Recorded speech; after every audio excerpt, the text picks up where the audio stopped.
Hello views, welcome to DJMS Tamil channel. Mahanadi சீரியலுக்கான upcoming எபிசோடில் காவேரி விஜய் கிட்ட ஃபோன் பேசிட்டு வைக்க அங்கேருந்து வந்த பசுபதி காவேரி பார்த்து எப்போதும் போல் கிண்டலாக பேச, அதுக்கப்புறமா காவேரியும் நல்ல ஒரு பதிலடி கொடுக்குறாங்க. காவேரி கிட்ட பேசுறதன் மூலிமா பசுபதிக்கு ஒரு விஷயம் தெரிய வருது. அப்போ விஜய் வெண்ணிலாவோட மாமாவை கூட்டிகிட்டு வர்றதுக்காக தான் வெளியில் போயிருக்காரு அப்படின்ற விஷயத்தையும் தெரிஞ்சுக்கிறாங்க.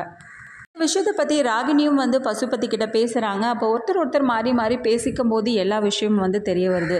அப்போ விஜய் வெண்ணிலாவோட மாமாவை கூட்டிகிட்டு வந்துட்டாங்கன்னா கண்டிப்பாக வெண்ணிலா இந்த வீட்டை விட்டு கிளம்பிடுவா. ஸோ அதனால் இது எப்படியாவது தடுத்தாகணும் அப்படின்னு சொல்லிட்டு என்ன பண்ணுறாங்க, பிளான் பண்ணுறாங்க.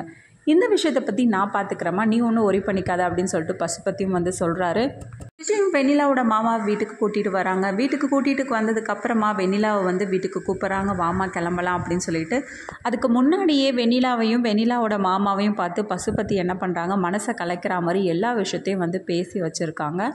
விஜய் காவேரி இவங்க 2 பேருக்கும் நடந்த திருமணம் ஒரு திருமணமே கிடையாதுங்க. அவங்க 2 பேருக்குமே கான்ட்ராக்ட் மேரேஜ் தான் நடந்தது. அப்படி எல்லா உண்மைகளையும் எல்லாத்தையும் புட்டு வைக்கிற மாதிரி பேசுகிறாங்க. அது மட்டும் இல்லாமல் எல்லா உரிமையும் வெண்ணிலாவுக்கு தாங்க இருக்குது. தயவு செய்து வெண்ணிலாவை அந்த வீட்டை விட்டு மட்டும் கூட்டிகிட்டு போயிடாதீங்க. அது மட்டும் இல்லாமல் விஜய்க்கு ஏகப்பட்ட சொத்து கிடக்குங்க.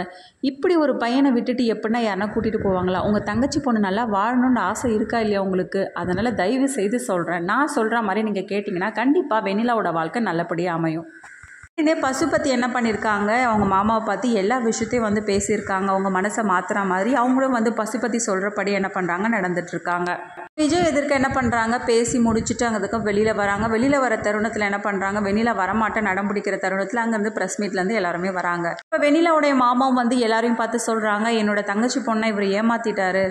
முதல் மனைவி இருக்கும்போது எப்படி 2வது கல்யாணம் பண்ணிக்கலாம் இவர்? அது மட்டும் இல்லாமல் முதல் மனைவியோட சேர்ந்து வாழ்கிறதானே இவரோட இது அப்படின்ற மாதிரி தேவையில்லாதெல்லாம் பேசுகிறாங்க. உடனே விஜய்க்கு பயங்கரமாக கோவம் வருது. யார் இவங்களெல்லாம் வர சொன்னது அப்படின்னு சொல்லிட்டு கேமரா ஆஃப் பண்ணுங்கன்னு சொல்லிட்டு பயங்கரமாக கோவப்படுறாரு. ஒரு பக்கம் விஜய்க்கு எதிராக வெண்ணிலாவும் பேச ஆரம்பிக்கிறாங்க, அவர் என்னை ஏமாற்றிட்டாரு அப்படின்ற மாதிரி. இது எல்லாத்தையுமே கேட்டுட்டு இருந்த பத்திரிக்கையாளர்கள் விஜயை தாறுமாறாக கேள்வி கேட்க ஆரம்பிக்கிறாங்க. எதுக்காக நீங்கள் இப்படி ஒரு காரியத்தை பண்ணுறீங்க? இவ்வளோ பெரிய ஆளாக இருந்துக்கிட்டு எதுக்காக இப்படி ஒரு காரியத்தை பண்ணுமா? நீங்கள் பதில் தான் என்ன? அப்போது நீங்கள் ஏற்கனவே வெண்ணிலாவை திருமணம் பண்ணிவிட்டு அதுக்கப்புறமா காவேரியை கல்யாணம் பண்ணிட்டீங்களா?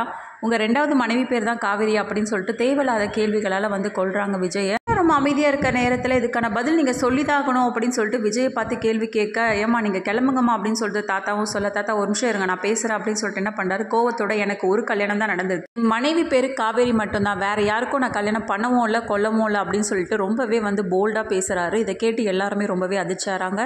ஒரு பக்கம் இது எல்லாத்தையுமே காவேரி வீட்டில் உள்ளவங்களும் பார்த்துட்டு ரொம்பவே அதிர்ச்சியாகி போய் நிற்கிறாங்க. இது எல்லாத்தையுமே பார்த்துட்டு இருந்த சாரதா கோவத்தோட, இங்கே பாத்தியாடி அவள் எப்படிலாம் பேசுகிறா பாத்தியா, பெருசாக பேச நீ அவள் நல்லவ, அந்த பொண்ணு எல்லாத்தையும் புரிஞ்சுக்கிட்டு விலகி போயிடுவா அப்படின்னு சொல்லிட்டு இப்போ பாத்தியா என்ன மாதிரியான பேச்செல்லாம் பேசுகிறான்னு. அம்மா அவள் பேசுறதுலாம் இருக்கட்டும், ஆனால் அவர் என்னம்மா பேசுகிறாரு, அவர் எனக்காக தானம்மா சப்போர்ட் பண்ணாரு, மனைவி பேரா என்னோட பேரை தாம்மா சொன்னார் சொன்னா அதுக்கப்புறம் அந்த பொண்ணை வீட்டை விட்டு வெளியில் அனுப்பிடுவாரா? இந்த பொண்ணு தான் வெளியில் போயிடுமா? அதையும் பார்க்கலாமே. கேட்ட காவேரி என்ன பண்ணுறாங்க, சரிம்மா நான் அவர் கூட இந்த சமயத்தில் இருக்கிறதுன்னா நான் நல்லதுன்னு தோணுது, நான் அதனால் அங்கே கிளம்புறமா அப்படின்னு சொல்லிட்டு காவேரி சொல்ல, மாதிரியான சூழ்நிலை அங்கே அமைஞ்சிட்ருக்கு. இந்த சமயத்தில் கிளம்பி போகணுன்றிய, உனக்கு என்ன அறிவு என்ன கெட்டு போச்சா அப்படின்னு சொல்லிட்டு சாரதாம்மா கேட்க, இல்லைம்மா இப்படி ஒரு இக்கட்டான சூழ்நிலையில் விஜயை தனியாக விட என்னால் முடியலம்மா, தயவு செய்து என்னை புரிஞ்சுக்கோங்க அப்படின்னு சொல்லிட்டு காவேரி திரும்ப தன்னா பக்கம் உள்ள நியாயத்தை எடுத்து கூறுறாங்க சாரதா. இதுக்கப்புறமா சாரதா எல்லாத்தையும் புரிஞ்சுக்கிட்டு காவேரியை விஜய் வீட்டுக்கு அனுப்பி வைக்கிறாங்களா, இல்லை விஜய் தாத்தா இவங்களே காவேரி வீட்டில் கூப்பிடுறாங்களா, இது எல்லாமே தெரிஞ்சுக்கலாம். அதுக்கு மறக்காமல் நம்மளோட சேனலை சப்ஸ்கிரைப் பண்ணிக்கோங்க. கூடவே இருக்க அந்த பெல் ஐக்கனும் கிளிக் பண்ணிவிடுங்க. அப்போ தான் நான் போடுற அடுத்தடுத்த வீடியோஸ் உங்களுக்கு நோட்டிஃபிகேஷனில் வரும். ஓகே வியூஸ், தேங்க்ஸ் ஃபார் வாட்சிங் திஸ் வீடியோ.